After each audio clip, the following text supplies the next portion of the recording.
Hey guys, it's Chris and welcome back to another Mandalorian video. I think we're back on track this week with episode 3. I think we're back to, moving the story along.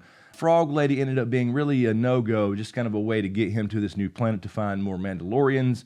And so it kind of confirms that last week was a bit of a filler episode, I think. A lot of us were a little disappointed, but not that it was bad. You can't have a bad Mandalorian show. It's kind of like pizza or sex, even when it's bad, it's still pretty good. All right, so we open up with the Razor Crest still in horrible condition as usual, and he's heading towards the planet Trask in the same system as Tatooine, apparently. I thought this looked a lot like the homeworld Mon Cala, which is the home of the Mon Calari, which we saw a lot of those species, and they also shared that planet with the Corrin, the kind of squid-like creatures you saw there throughout the whole entire episode. And of course, this is where Frog Lady wanted to go, and she does become a mother by the end of the episode. And we get a quick shot of Sasha Banks' character, which we all thought maybe it could be Sabine, but it turns out she's just a Mandalorian named Casca who's working with Bo-Katan and her little group called the Night Owls. And that's the kind of stuff I want to get into and explain.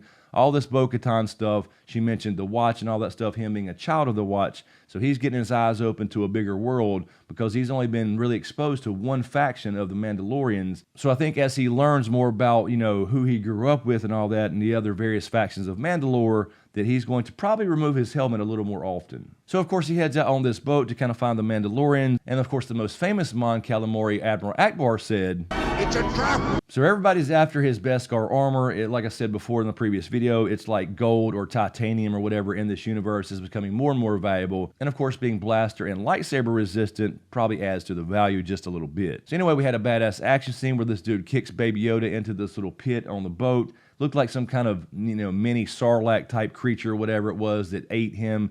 Mando jumps in after him to save his life.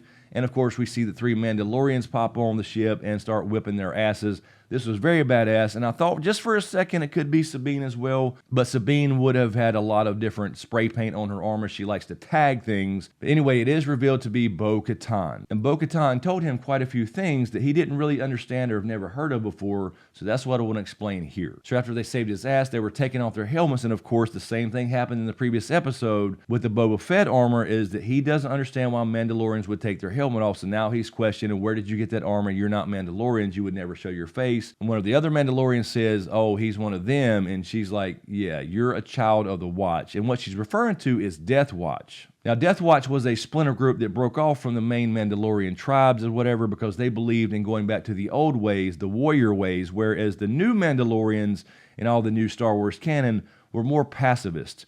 Now, the leader of those new Mandalorians happens to be Bo-Katan's sister, who was killed by Darth Maul. So Bo-Katan became kind of the leader of a separate faction that broke off from Death Watch called the Night Owls. They were involved with the Death Watch, and then they went off on their own when they went against Darth Maul and actually saved Obi-Wan Kenobi. And basically what that boils down to is Darth Maul killed her sister Satine, who was essentially the leader of Mandalore for a while, but she had been previously working with Darth Maul and got Darksaber, which of course Moff Gideon has now. So how does this tie into the Mandalorian with all this other stuff from Rebels and the Clone Wars? So essentially Sabine Wren, who we wanted to see in this episode, she had obtained Darksaber back in Rebels and decided that it wasn't for her, she wasn't going to be the leader of Mandalore, and she ended up giving it back to Bo-Katan, and she was the last person that we knew of who had Darksaber as the leader of Mandalore, until of course we found out last season, The Mandalorian, that Moff Gideon has somehow obtained it. So she was the last one to have it, now Moff Gideon has it, and now she wants the damn thing back because Darksaber signifies the leader of Mandalore. And a quick little backstory on the history of Darksaber itself. Darksaber was first created like 1,000-something years ago by the Vizsla clan,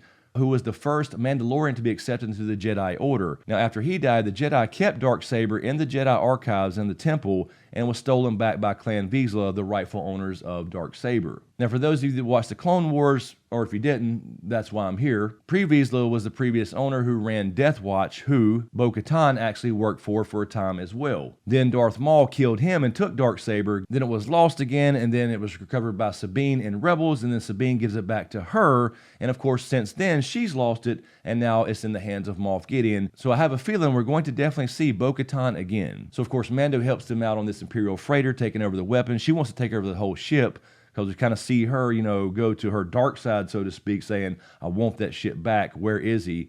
And the dude takes a cyanide pill, a Star Wars version of a cyanide pill, and they all die. So now they have no idea where he's at. But Mando takes off. He fulfilled his part of the bargain, and she does give him information on going to a planet where Ashoka Tano will be. So I don't know if that's going to be next episode.